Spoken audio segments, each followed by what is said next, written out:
விமானம் என்றாலே ரைட் சகோதரர்கள் தான் உங்கள் நினைவுக்கு வருகிறார்களா? அவர்களுக்கு பல நூற்றாண்டுகளுக்கு முன்பே வான்வெளியை தொட்ட ஒரு தமிழர் இருந்தார். அவர்தான் நவபாஷாணத்து நாயகன் சித்தர் போகர். உண்மையில் ஒரு அசாத்தியமான ஏரோநாட்டிக்கல் இன்ஜினியர்.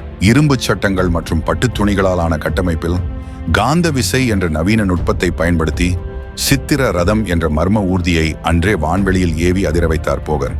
கற்பூர தைலத்தை எரிபொருளாக்கி ஹாட் ஏர் பலூன் தத்துவத்தை அப்போதே உலகுக்கு சாதித்து காட்டினார். நடுவானில் விபத்து ஏற்பட்டால் அதற்கும் ஒரு பொறியாளராக தீர்வு வைத்திருந்தார். அவர் உருவாக்கிய வான்குடைதான் இன்றைய பாராசூட்டின் ஆதிமூலம்.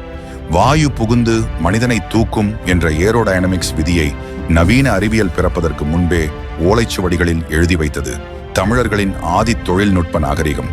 எல்லாவற்றையும் விட உச்சகட்ட வியப்பு இதுதான்.